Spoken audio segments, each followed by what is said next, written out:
Dehradun police ने आज चोरी समेत 5 अलग अलग घटनाओं को अंजाम देने वाले अभियुक्तों को गिरफ्तार कर खुलासा किया है।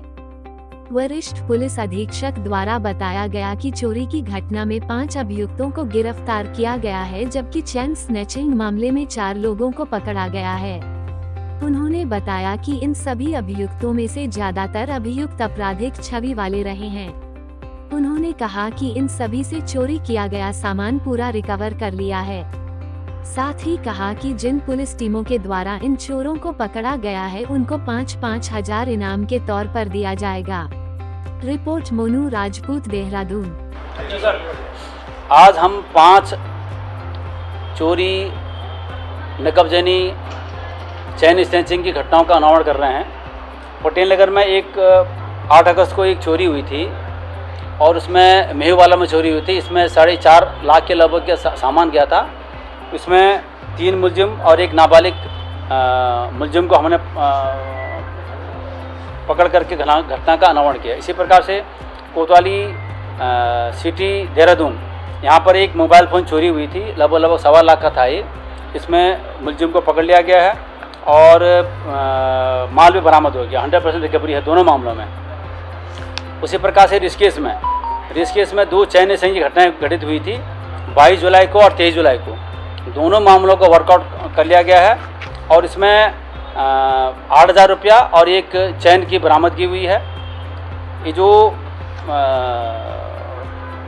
मुलजिम है, ये पहले भी 3 घटनाएं कर चुका है। डोईवाला में एक घटना की है और हरिद्वार में, ज्वालापुर में भी इसने 2 चैन स्नैचिंग घटनाएं इसने किया है पहले।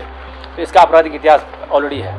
इसी प्रकार से आपका जो है ऋषिकेश में 10 जून और 14 अगस्त को इसी साल एक स्कूटी और एक बाइक की चोरी हुई थी।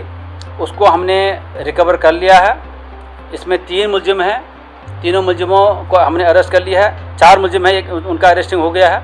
उसमें एक पहले अमन पुत्र लड्डन, इसका पूरा आपराधिक इतिहास भी है। ये बाल अपराधी रहा है पहले बाइक चोरी में। और इस प्रकार से इन चारों जो मुलजिमान हैं, इनसे 3 बाइक और एक एक्टिवा की बरामदगी हुई है।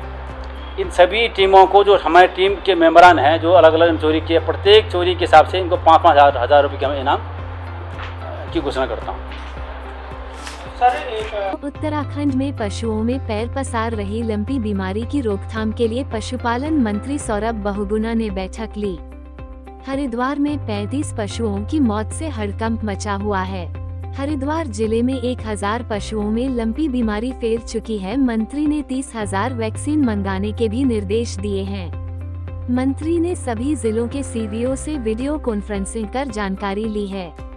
मंत्री ने लंपी बीमारी की रोकथाम के लिए तत्काल आवश्यक उपाय करने के निर्देश देते हुए कहा है कि संक्रमण को लेकर गंभीर कदम उठाते हुए संक्रमित जोन के लिए टास्क फोर्स बनाने के दिए निर्देश दिए हैं। रिपोर्ट मोनू राजपूत, देहरादून। देखिए, दो डिजीज़ेज उत्तराखंड में रिसेंटली देखने को मिली हैं। एक तो पिग्स में हमारी अमेरिकन स्वाइन फ्लू थी और दूसरा लंपी स्किन डिजीज़ है जो गायों और बफलों में हो रही हैं। बहुत ज़्यादा ये गुजरात में, राजस्थान में फैल चुकी थी। और कल जब हम समीक्षा बैठक में थे अपने विभागों की, तो मुझे पता चला कि हमारे हरिद्वार डिस्ट्रिक्ट में भादराबाद और भगवानपुर 2 ऐसे विधानसभाएं हैं जहां पर लंपी स्किन डिजीज़ के केसेस आए हैं सामने। लगभग 1,000 केसेस सामने आए हैं और उसमें से 325 गायों की डेथ हो चुकी है, गाय और बफलों मिला के। तो 3.5% का लगभग मोर्टेलिटी रेट है।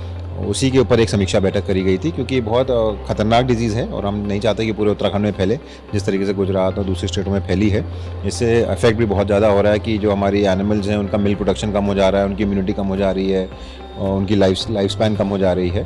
तो कोशिश यही थी कि आज एक सारे CBOs के साथ हमने कॉन्फ्रेंस में बात करी है। 30,000 हमने जो काउपॉक्स वैक्सीन है वो हमने ऑलरेडी ऑर्डर कर दी है। 16,000 उधम सिंह नगर के लिए दी जाएगी और 24,000 हरिद्वार के लिए दी जाएगी। तो सारे CBOs को भी निर्देश कर दिया गया है कि DMs के साथ और हमारे जो नगर पालिका हैं, नगर निगम है, इनके साथ कोऑर्डिनेशन करिए, क्योंकि ये ज़्यादातर जो डिजीज़ फैल रही है मच्छर, मक्खी और टिक्स के द्वारा फैल रही हैं। तो उसमें सैनिटेशन ड्राइव करना है और उसमें किस तरीके से साफ़ सफाई में जानवर को रखना है, उसके ऊपर एक अवेयरनेस प्रोग्राम चलाना है। सूचना से भी हम बात कर रहे हैं कि एक इंफॉर्मेटिव ऐड कल अखबारों में आए, ताकि लोगों को पता चले कि क्या डिजीज़ है और कैसे फैल रही है और क्या इसका प्रिकॉशंस हैं। तो उसी के ऊपर एक चर्चा थी। अभी सिर्फ हरिद्वार में मिले हैं, बहादुराबाद और भगवानपुर में। ज़्यादातर केसेस बहादुराबाद में हैं, भगवानपुर में उतने नहीं हैं। तो हमने सीबीओ हरिद्वार को स्पष्ट रूप से आदेशित कर दिया गया है कि जो वैक्सीनेशन ड्राइव है उसको जल्द से जल्द पूरा किया जाए। और जो बॉर्डरिंग एरियाज़ हैं, क्योंकि जो यूपी में अगर आप देखेंगे तो यूपी में ये 2 डिस्ट्रिक्ट्स में काफ़ी फैल रहा है, तो हमने हमारी पहली प्रायोरिटी जो है वो जो हमारे उत्तराखंड के बॉर्डरिंग स्टेट्स हैं, जो ज़िला हैं, उनको पहले कवर करना है। तो उधम सिंह नगर और हरिद्वार उसमें प्रायोरिटी पर आएंगे।